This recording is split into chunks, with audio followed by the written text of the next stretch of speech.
Hello and welcome to another tutorial on the Roland Gaia SH01, or anybody who wants to learn subtractive synthesis. It's very pleasurable being able to sit down and create the sound that's in your head, or just experimenting with sound to create whatever comes up by accident. So whether it's by accident or on purpose, it always helps to know what you're doing. So here we are today. Today we're going to be playing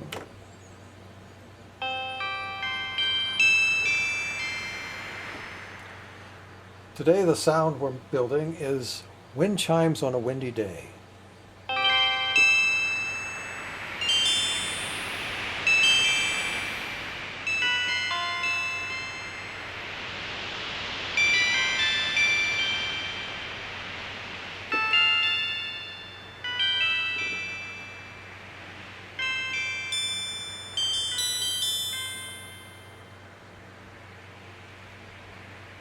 I've chosen this sound not because it's a sound we want to make.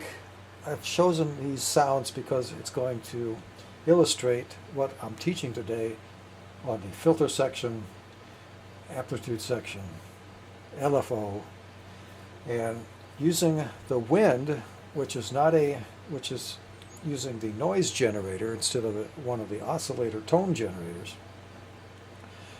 You'll be able to see how the filters work much more clearly with a noise generator than with tones. So today we're going to be building the wind chime tone on tone 1 and 2, and on tone 3 we will be building the background wind noise. So as usual, we need to initialize by holding down the shift key and pressing right. Initialize the patch, and then to avoid confusion we need to set the synthesizer back to a neutral setting. Right now these controls here do not reflect this initialized tone. This initialized tone is just this sawtooth wave showing here with nothing done to it.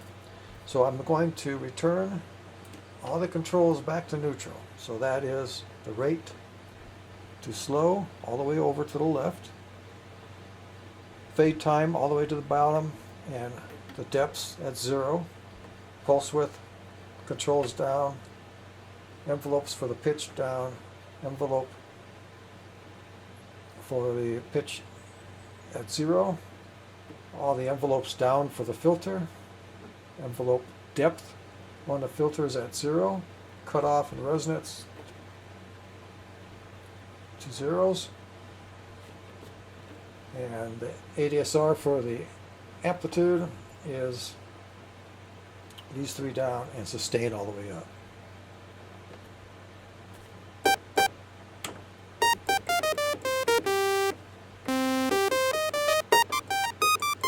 Now the controls are representative of what I'm playing. Because this is a digital synth, whatever edit you made last, that's what's being held in there. Now when you select a new patch, no matter what's set here, the new patch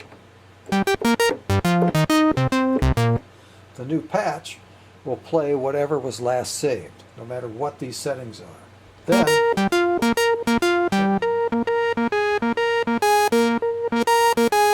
Then as you edit that sound, it changes.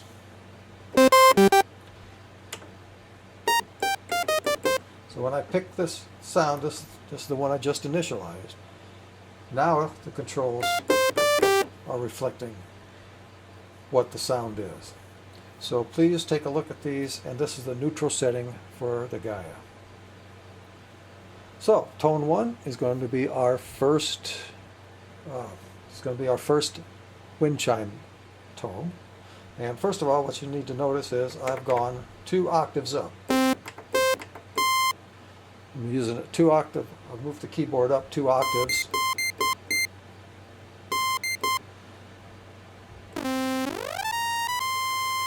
So the first thing I'm going to do is take tone 1 and I'm going to shift the pitch up 1 octave to that.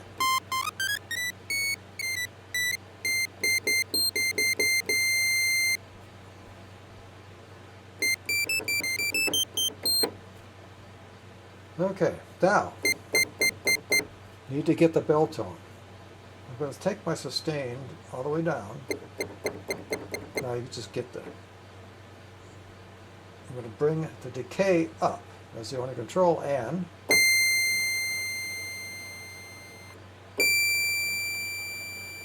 as you can see, with just movement of 1 control, we've already got the bell tone. Now on the key release, it's too sharp. So on the release, we have to bring that up too. So when I release the keys, now your bell tone can be long or short. This is where you're creating the ring length of your bell. And my bell is going to be about that size, this big. So with just 2 decay and release envelopes moved up, we've got pretty close to a bell tone, and of course we moved the pitch up. But as if you watch my other video, tiny little changes can really bring out the character. We're trying to move from these plain waves, and we're trying to actually put some kind of character into them. So we're going to use the filter on these chimes to put a little more character in. Now right now it's set on the low pass filter, and if I use the low pass, I can certainly get different characters.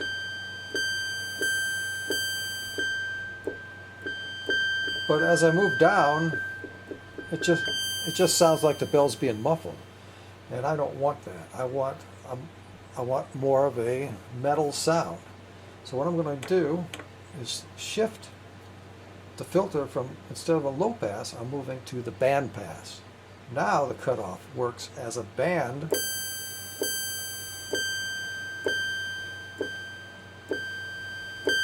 And I get to pick how metallic I want this bell to sound, and by adding resonance,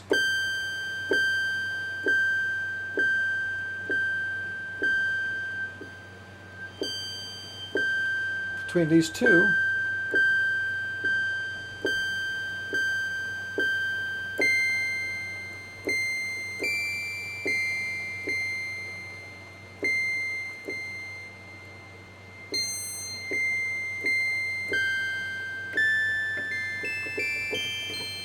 so you get to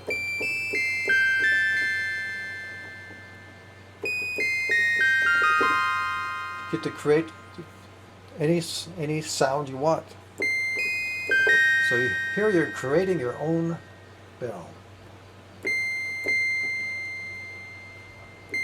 So we've just given this more character by using the filter, but we're going to use the envelopes to change this filter over time, so that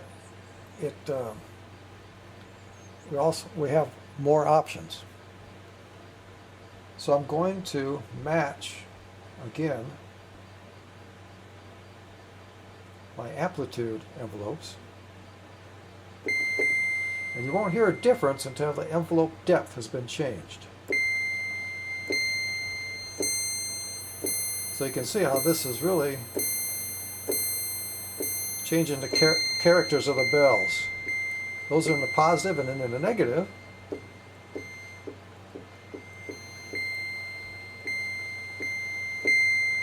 so if I, again, here we are with small movements. If I move this up just not even the length of a line, I'm getting a much better bell than this plain tone.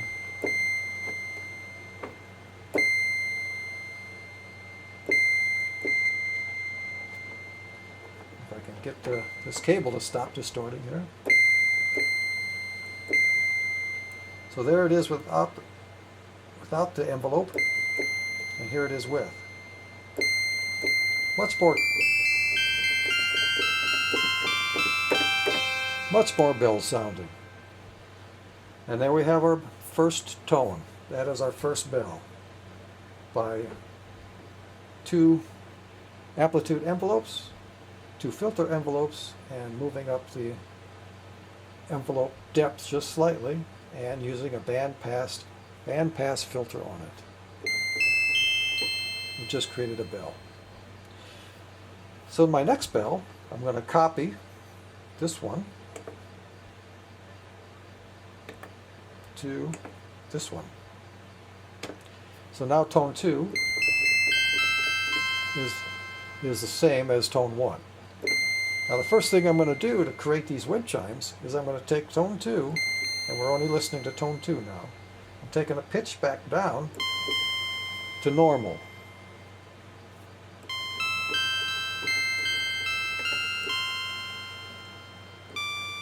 And I'm going to change the character of this a little bit by envelope depth.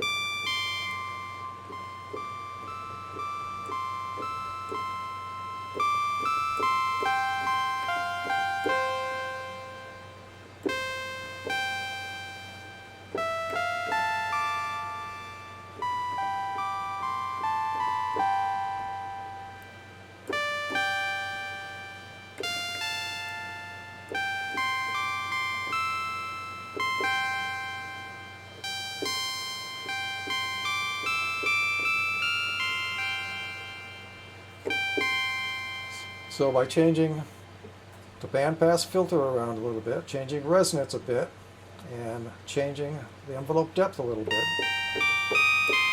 we have this bell tone from, that was our original, and here's our new one.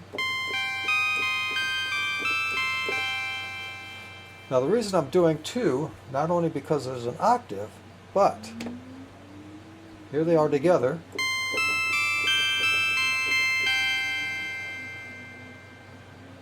I'm going to edit tone number 2. I'm going to take the fine pitch detune, the detune, not the pitch, but the detune, and watch what happens to this bell with just a slight detune.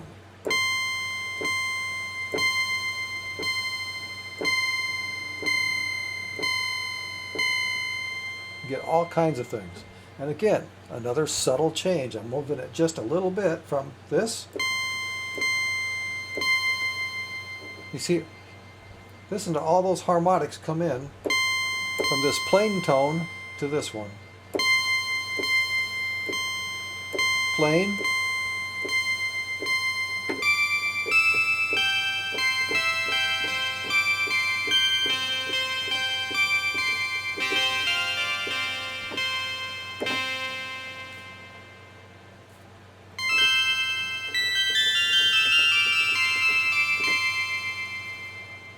Okay, we have our wind chimes done.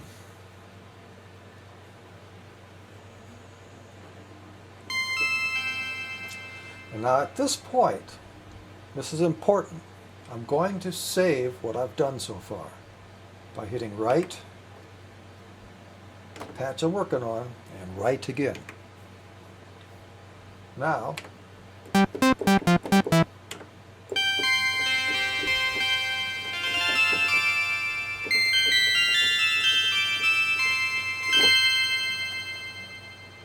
so now I'm saved. It was important to save because when I go to this third tone, when I create this new tone, again, all these controls has been set for my last edit. My last edit was on tone 2, the second chime, the second bell. That's where these are set. These are set slightly different than tone 1. I hope people aren't getting confused with this, but wherever these are set last, they don't represent what tone 3 is going to be.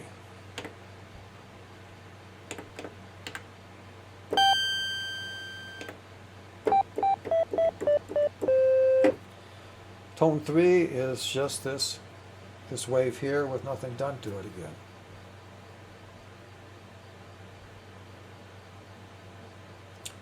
So I want to set my controls back to neutral. So I'm going to set them back to neutral. Pitch, rates, these I haven't touched. I haven't touched these. These I've moved around. So these go back to neutral settings. Now because I moved that stuff because I moved these controls while this edit's on, and you don't want to move it while these edits are on or you'll change these tones. So it's very important to be only on tone 3 with the green light being the edit light for tone 3. Now when I hit this button, we'll be back to the last saved version, but all the controls are in neutral. So now that I'm on tone 3 and everything's in neutral, again, the synth is reflecting visually what the tone is. So tone 3 is going to be our wind. And for the wind, we're going to go to the oscillator and pick noise.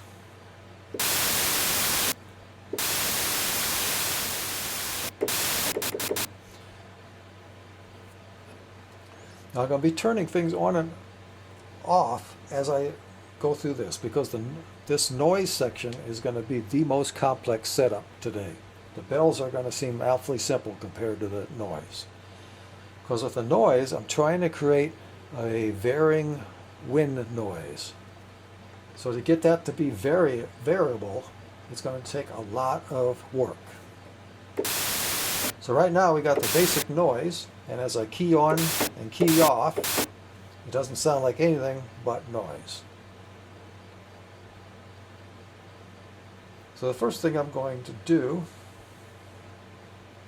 is go to my filter cutoffs, and this time I'm going to use the low pass filter for the noise, and I'm going to use cutoff and resonance to try and make it sound more like wind through the trees and wind in the distance. So as I turn these controls, you'll hear it happen.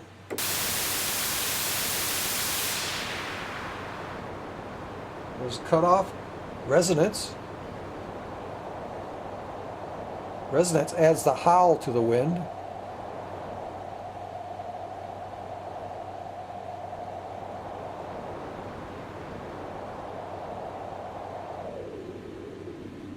So here's where you get to pick how fast your wind is and what your wind sounds like. So there's no right or wrong, just pick a wind that you like.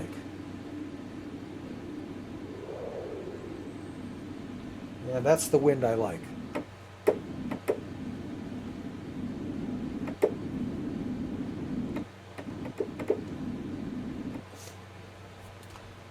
Now, normally you might set up your amplitude envelope so that it sounds like wind when you play the keys. Right now, key on and key off is just the wind.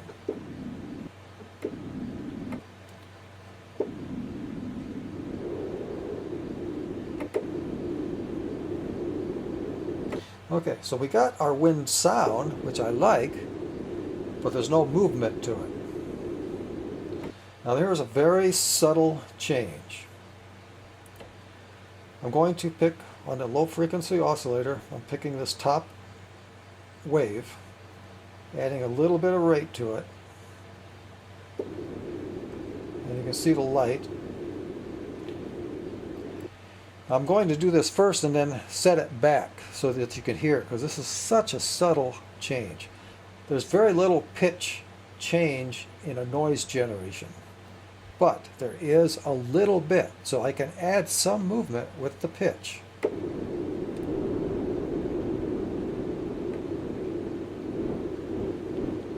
So I turn the rate up, you can hear it, it's actually working. It's actually making movement, but I'm turning the rate down to a very slow rate, so it's just barely moving in and out. Watch the light. That's how slow my rate is. Watch the light. Now I'm going to set this back up so that you can hear the other changes I'm doing. So I'm setting this back up. We're going to turn this back down when we've made all these other changes. So now I'm back to the plain non-movement. So the first place I'm going to get movement is in the filter. So these filter changes I've made, we're going to automate that with some movement. So I'm going to start with attack. And of course, to hear the changes you're making in ADSR, you're going to have to move the envelope depth. Now, as I move the attack to a slower attack, you can hear it come up.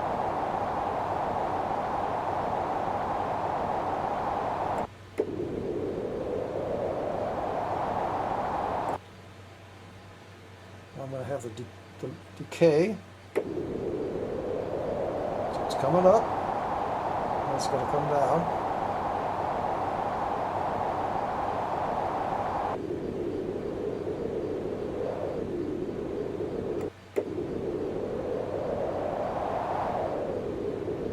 So you can hear it coming. You can hear it coming up and down. It's fading in.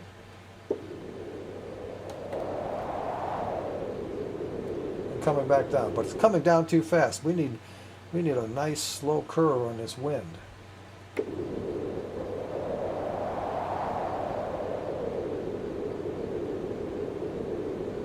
there it is.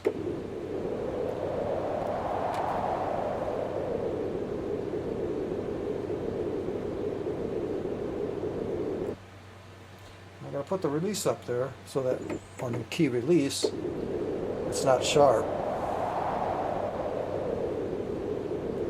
Now, we have the filter set and we have the envelope set, but you're going to hear it only makes one cycle.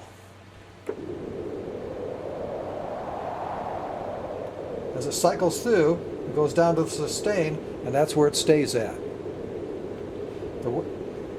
But we need to get this to keep repeating over and over again. And the only way to do that is to apply the low frequency oscillator to the envelope depth. So down here you'll see filter depth.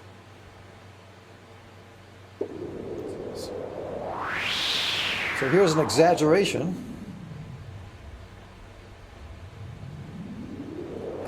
So now you're going to hear it keep repeating this filter envelope.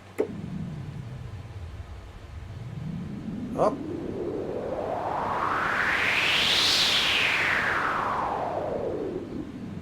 Now it's going to repeat again. And it'll do that as long as I have the key pushed down. Now this is an exaggeration. It's actually too much. It's too much for wind. But all I'm going to, again, subtle changes. Here I'm going to add just a little bit. Now you can hear our wind moving.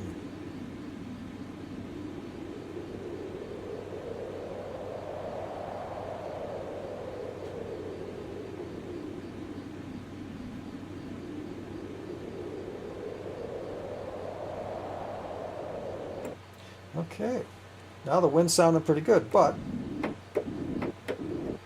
you have to hold the key down to get it to work. So we got to work on our envelopes to make this sound actually playable on the keyboard. So a good place to start is to match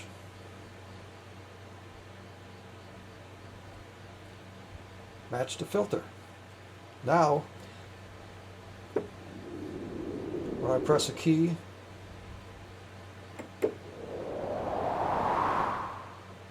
see, it's too fast.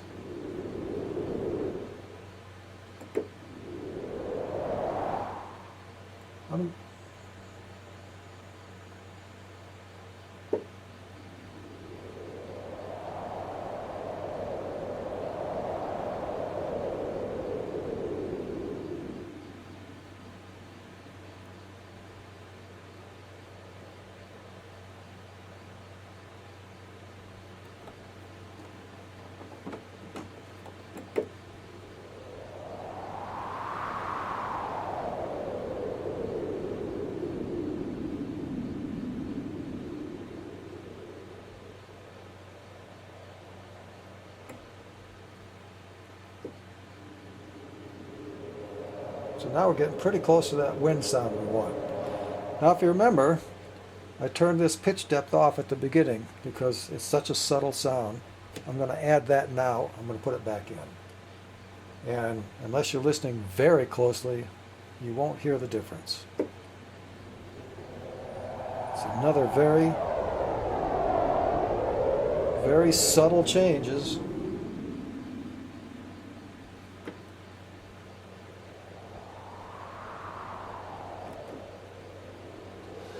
So the amplitude filter is actually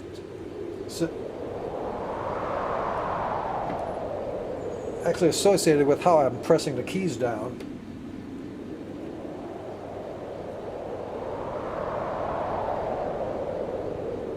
And there we have our wind. It's continually moving.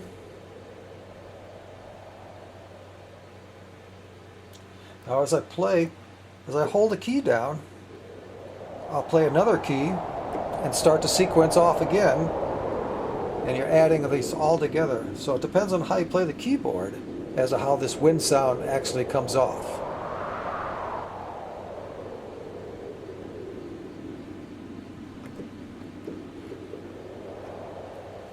So now that we have our wind, we can add our chimes.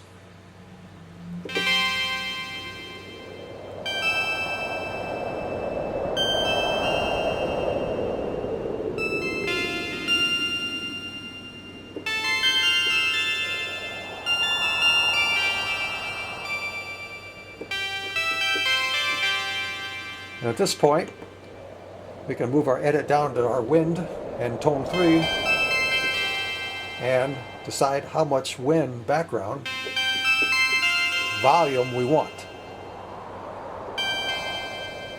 You can have lots of wind in the background, or a very low subtle effect.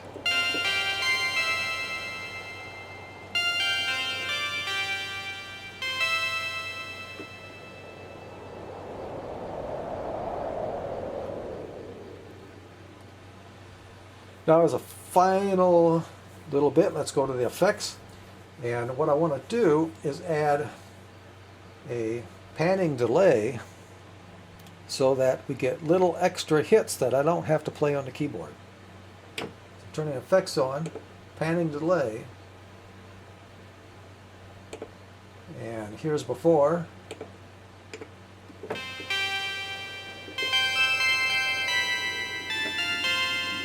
Now let's turn the effects on.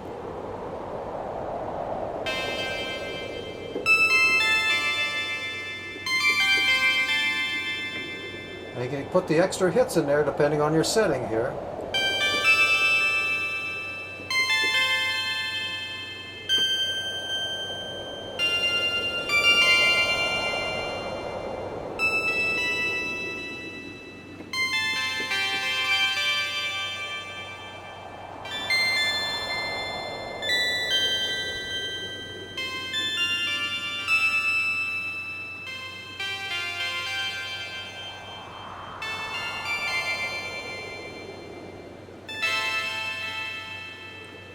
And you can add a little bit of reverb to put a little distance in there.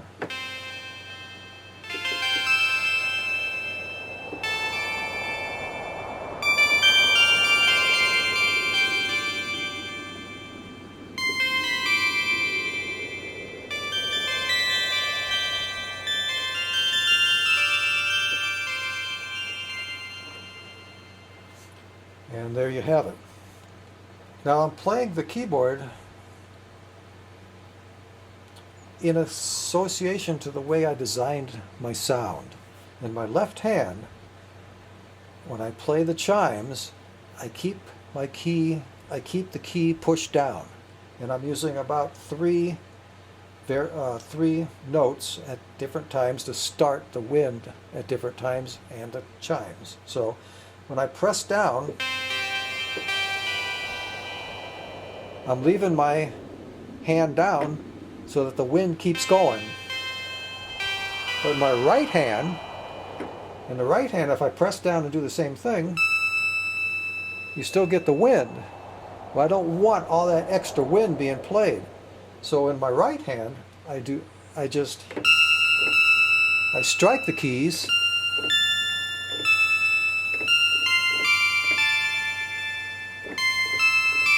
and because there's such a long delay, attack, the attack is so slow on the wind.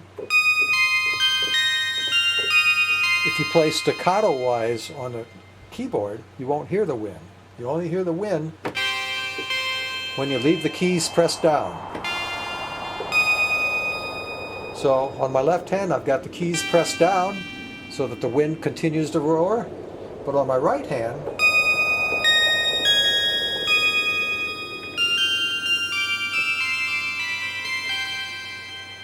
I'm not holding the keys down. I'm just striking the keys to get the bell, and not getting the wind.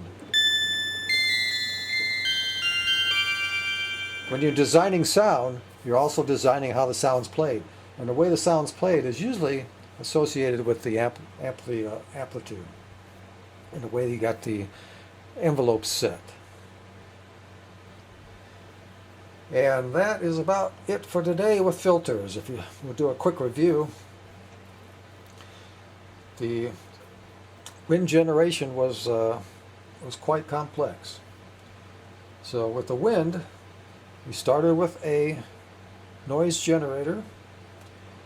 We used the low frequency or low pass filter and used the cutoff and resonant to create the sound of the wind we wanted.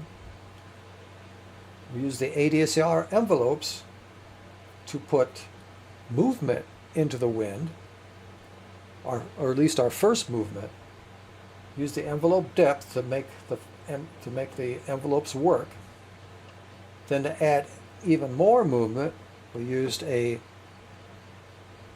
pitch depth all the way down on the low frequency oscillator, and we used a very subtle filter depth so that we could keep repeating our filter.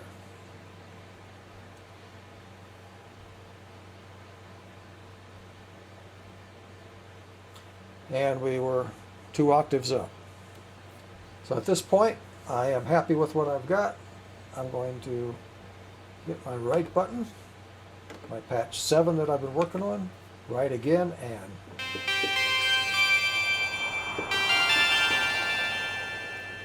and we're all saved. So this is kind of a good lesson. The noise filter is a good lesson in how the filters are used.